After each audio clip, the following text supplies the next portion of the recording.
Hello and welcome friends, welcome to the Jack study circle. जैसा कि हम लोग डेरिवेटिव सॉल्व कर रहे हैं और करीब करीब हम लोगों ने 7 एक्सरसाइजेस इसके अंदर सॉल्व की हैं, फर्स्ट कंटिन्यूटी इंक्लूडेड। हम लोग लास्ट एक्सरसाइज पे आ रहे हैं 5.8 पर। कुछ डाउट्स आए थे मेरे पास 5.7 और 5.6 के, लेकिन काफ़ी ही लीनियंट टाइप के डाउट्स थे, तो मुझे नहीं लगता कि इतना कोई मुश्किल डाउट्स हैं, बट फिर भी जिनके डाउट्स आए हैं मैं व्हाट्सएप के थ्रू उनको सोल्यूशन प्रोवाइड कर दूंगा।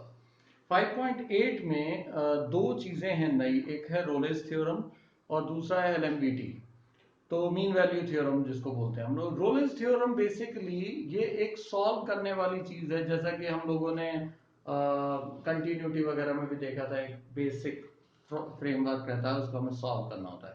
रोलेस थ्योरम भी वैसा ही है कि इक्वेशन दी रहेगी, जैसे कि हम लोग एक क्वेश्चन ले लें, एफ एक्स दिया है, बहुत ही सिंपल टाइप के क्वेश्चन होते हैं ये, x square plus 2x minus 8, और हमें एक इंटरवल भी दिया है -4, 2। इसका मतलब याद रखिए स्क्वायर ब्रैकेट्स का कि 4 भी इंक्लूडेड है और 2 भी इंक्लूडेड है, ठीक है।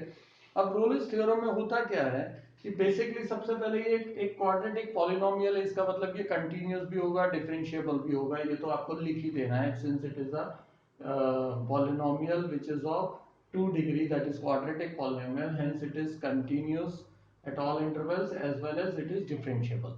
वो होने के बाद जो मेन मकसद होता है हमारा कि इसकी वैल्यूज निकालना, कि एक बार -4 की वैल्यू डालकर एक बार 2 की वैल्यू डालकर। ये वैल्यू डालने के पीछे हमारे पास ये रीजन होता है कि हमारे पास आंसर क्या आ रहा है, वो सबसे पहले हम फाइंड करते हैं कि वो इक्वल है या नहीं। -4 अगर मैं पुट कर दूं इसके अंदर, ठीक है, तो ये एक मेरे पास आंसर आएगा, दैट इज 16 -8 आप देखोगे ये 0 आ रहा है।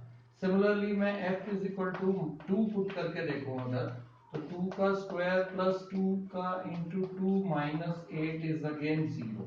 अब इसके अंदर में रूल क्या है कि f -4 is equal to f2। हमारा मेन मकसद है कि ये इक्वल अगर आ जाए, तो hence it verified the Rolle's theorem. ये रोलेस थ्योरम को वेरीफाई करता है। लेकिन हमें एक चीज और चेक करनी होती है इसी के अंदर, कि रोलेस थ्योरम की एक और कंडीशन होती है जो हमें फाइंड करनी होती है। वो कंडीशन क्या है कि हम उसी इक्वेशन का एक डिफरेंशिएशन निकालते हैं, मतलब जो एफ एक्स दिया है हम एफ डैश एक्स निकालेंगे और एक वैल्यू फाइंड करने की कोशिश करेंगे। इसका डिफरेंशिएशन हो जाएगा 2x प्लस 2, और यहाँ पर एक c वैल्यू हम एज्यूम करके इसके अंदर पुट करके देखते हैं, ठीक है, और इस c की वैल्यू हम फाइंड करेंगे। तो 2c is equal to -2, that is c is equal to -2/2, that is -1। अब ये जो c की वैल्यू है, that should lie between these two ranges. -4 और 2 के बीच में आपको मालूम ही है कि -1 आता है, हेंस रोलेस थ्योरम की सारी कंडीशंस सेटिस्फाई हो रही हैं, इसलिए हमें लिखना है कि रोलेस थ्योरम आर सेटिस्फाइड। तो ये एक तरीका होता है वेरीफाई और सेटिस्फाई करवाने का, ठीक है, रोलेस थ्योरम में। बाकी और इसके अंदर कुछ खास नहीं है, जैसे आप क्वेश्चन नंबर 2 भी देखोगे। अच्छा, क्वेश्चन नंबर 2 में देखो, ये मॉडुलस x दिया हुआ है, तो आपको सीधे समझ जाना है मॉडुलस फंक्शन कंटिन्यूअस या डिफरेंशिएबल नहीं होता है, इसलिए रोलेस थ्योरम को फॉलो नहीं कर पाएगा। हम लोग वैल्यू पुट करके भी देखें अगर, तो देखिए मान लीजिए मैं इसी फॉर्मेट के अंदर पुट कर दूं, तो जैसे उसका हम सेकंड पार्ट लेते हैं, F X is equal to X bar और 5 एंड 9, ऐसे दो वैल्यूज दी गई। तो मैं पहले 5 पुट करूंगा इसके अंदर, ठीक है, 5 पुट किया तो मेरे पास आंसर क्या आएगा, मेरे पास आंसर 5 आएगा, ठीक है। फिर मैं दूसरी वैल्यू पुट करने जाऊंगा, मैं 9 पुट करता हूं इसकी जगह, ठीक है, तो मेरे पास आंसर क्या आएगा, मेरे पास आंसर आ रहा है 9। मतलब दोनों आंसर्स अलग अलग है। एफ जो भी था मेरी वैल्यू इज नॉट इक्वल, ठीक है ना, F5 और F9 is not equal, hence not following the Rolle's theorem. काम खत्म। उसके बाद आपको ये तीसरी कंडीशन तो करने की भी जरूरत है। तीसरी कंडीशन आपको सेकंड पार्ट में जरूर करनी पड़ेगी, जहां पर एक बार आपको -2 दिया है और एक बार +2 दिया है। अच्छा, मॉडुलस में जैसे ही मैं -2 डालूंगा आंसर +2 हो जाएगा, और जब मैं +2 डालूंगा तब भी आंसर +2 हो जाएगा। इसका मतलब कि वो वेरीफाई तो कर रहा है, ठीक है। और अगर मैं उसके अंदर -2 वो ऐसे कोई सी भी वैल्यू डालूंगा तो मेरे पास आएगा ही आंसर। इसका मतलब साफ है कि ये जो -2 वाला है वो वेरीफाई कर पाएगा, ठीक है। ऐसे ही अगला है x² -1, वैल्यूज पुट करके आपको सिर्फ चेक करते जाना है। नेक्स्ट पार्ट पे अगर मैं जाऊं, रोलेस थ्योरम को इसी तरीके से करना है, 2-4 क्वेश्चंस आप करके देख लीजिएगा, बेसिक है।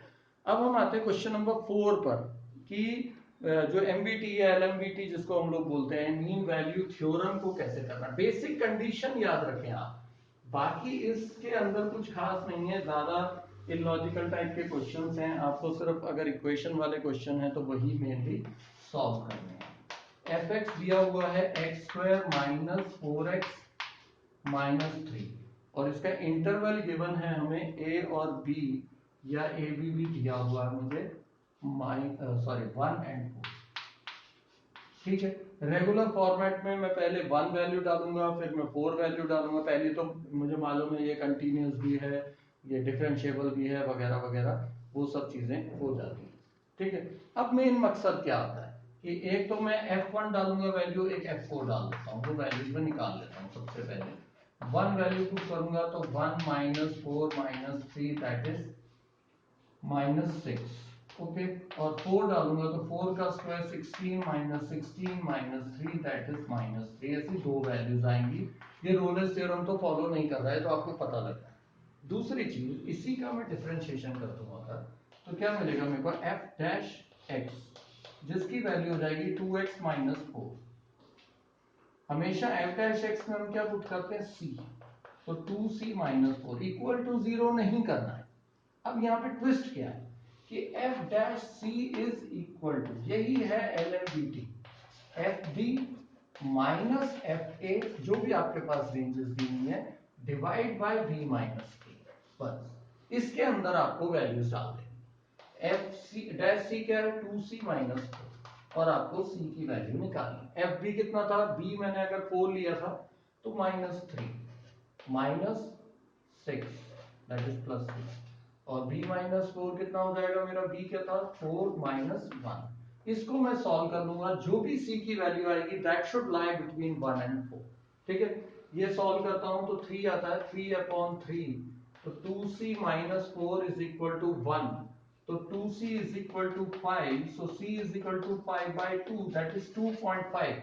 2.5 is lying in between 1 and 4, therefore it follows the LMVT theorem।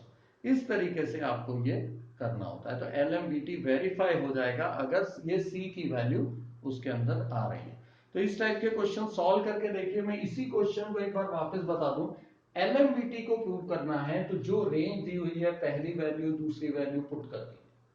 पहली वैल्यू हमेशा A होती है, दूसरी वैल्यू B, तो ये आपका FA है, ये आपका FB है, यहां पर निकाल के छोड़ दिया। इसका डिफरेंशिएशन किया, उसके अंदर आपने C की वैल्यू A B C तीनों कहानी बन गई।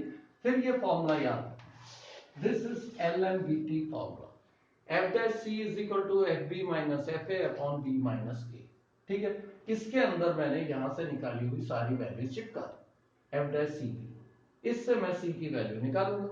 अगर C की वैल्यू उस ब्रैकेट के अंदर आया तो वेरीफाइड, अदरवाइज नॉट। तो इस टाइप के क्वेश्चंस हैं, ट्राई करके देखिए, कुछ खास है नहीं। इसके अलावा जो आपको ज्यादा कंफ्यूजिंग टाइप के जो क्वेश्चन दिए हैं, एक्सेप्टेबिलिटी वगैरह वगैरह, उस टाइप के क्वेश्चंस आपको करने की जरूरत नहीं है। उसके बाद है आपकी मिसलेनियस एक्सरसाइज।